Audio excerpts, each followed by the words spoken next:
अस्सलाम वालेकुम दोस्तों, बेहतरीन अपडेट तव्हां शेयर कंदासीं। पहिरियों तव्हां सभिनी दोस्तनि खे ईद मुबारकूं, लख लख मुबारकूं जिन ईद जूं दोस्तों, क़ुर्बानी जूं।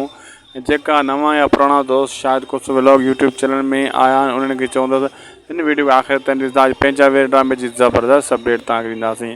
दोस्तों, तव्हां ॾिठो त हिन ड्रामे जी कहाणी सम्झ में नथी अचे, जंहिंखे जाबर जहिड़े शैतान खे बि छॾे ॾिनो वियो ऐं को फ़ैसिलो को अंत न थियो। हिकिड़ी ॻाल्हि मूंखे वणी, भले साईं जी क़दुरु करे चाकर ख़ान इहो फ़ैसिलो वरितो। ऐं ॿियो त तव्हांखे ॿुधाईंदो हलां त वरी बि उन शैतान आख़िर में इहो सोचियो, तव्हां ॾिठो त चए पियो मां चाकर ख़ान खां बदिलो वठंदुमि पंहिंजी बेइज़तीअ जो। यानी ड्रामे जी ॻाल्हि ऐं कहाणी सम्झ में नथी अचे। हिन ड्रामे जी कुझु ग़लतियूं बि आहिनि ऐं होॾां तव्हां ॾिसो था त कीअं मंसूर ख़ान चाकर ख़ान खां यारी टोड़े वियो ऐं अकबर ख़ान खे चई छॾियो तूं ॼाण त हाणे चाकर ख़ान ॼाणे।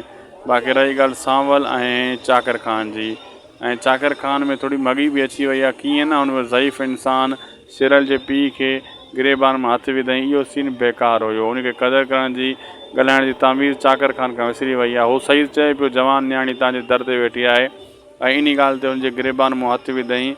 यानी इहो कहिड़ो मैसेज अवाम खे ॾिनो वञे थो। नंढो इंसानु, नंढी उमिरि जो इंसानु ऐं वॾे अची ॾाढ़ी वारे जे गिरेबान में हथु विझे, इहो मूंखे सम्झ में सीन न आयो।